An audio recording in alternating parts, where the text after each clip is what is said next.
Autumn is always a time of fear and greed and hoarding for the winter coming on. Debt collectors are active on old people and fleece the weak and helpless. They want to lay in enough cash to weather the known horrors of January and February.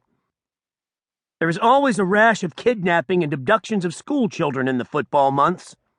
Preteens of both sexes are traditionally seized and grabbed off the streets by gangs of organized perverts who traditionally give them as Christmas gifts to each other to be personal sex slaves and playthings. Most of these things are obviously wrong and evil and ugly, but at least they are traditional. They will happen.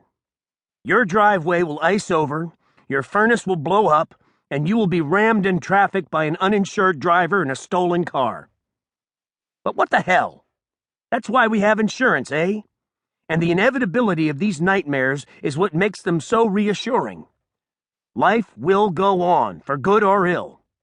But some things are forever, right?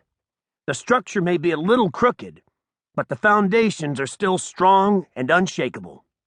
Ho-ho! Think again, Buster. Look around you.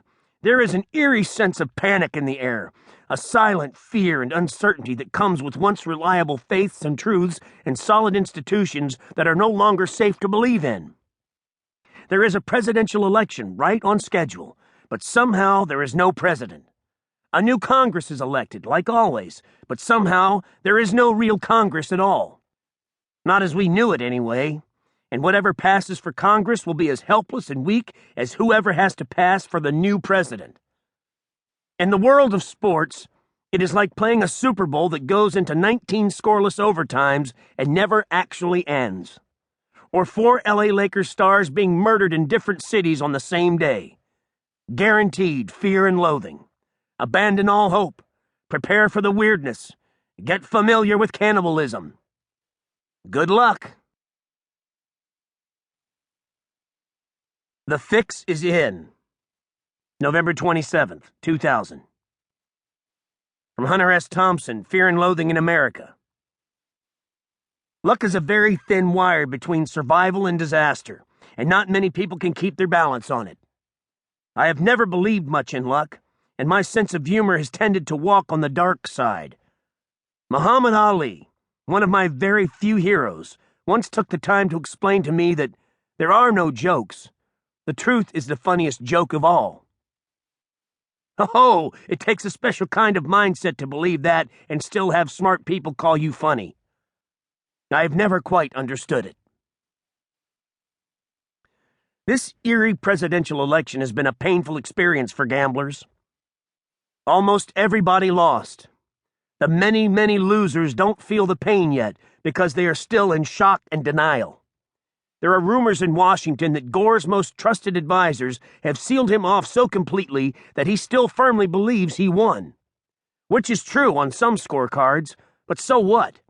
Those cards don't count. George Bush is our president now, and you better start getting used to it. He didn't actually steal the White House from Al Gore, he just brutally wrested it away from him in the darkness of one swampy Florida night. Gore got mugged, and the local cops don't give a damn. Ho! Where the fuck did he think he was? In some friendly civics class? Hell no, he was in Florida, arguably the most vicious and corrupt state in the Union. Not only that, but he was brazenly invading Florida, trying to steal it from right under the noses of the whole Bush family. It was a bold move and brilliantly done in some ways, but then so was Lee's brave decision to invade the North and attack Gettysburg. Gore was doomed in Florida, and he knew it about halfway through election night. The TV wizards had already given the state and its 25 precious electoral votes to Gore, which gave him an early lead and caused wild rejoicing in Democratic headquarters all over the country. My own immediate reaction was bafflement and surprise, and I think I almost believed it. But not really. The more I brooded on it, the more I was troubled by waves of queasiness and shudders of gnawing doubt. I felt nervous and vaguely confused, as if I had just heard a dog speak perfect English for 30 or 40 seconds. That will get your attention for sure. Some people get permanently destabilized by it. Nothing they see with their own eyes will ever look quite the same to them again. As in, I know that the object I'm looking at is an egg.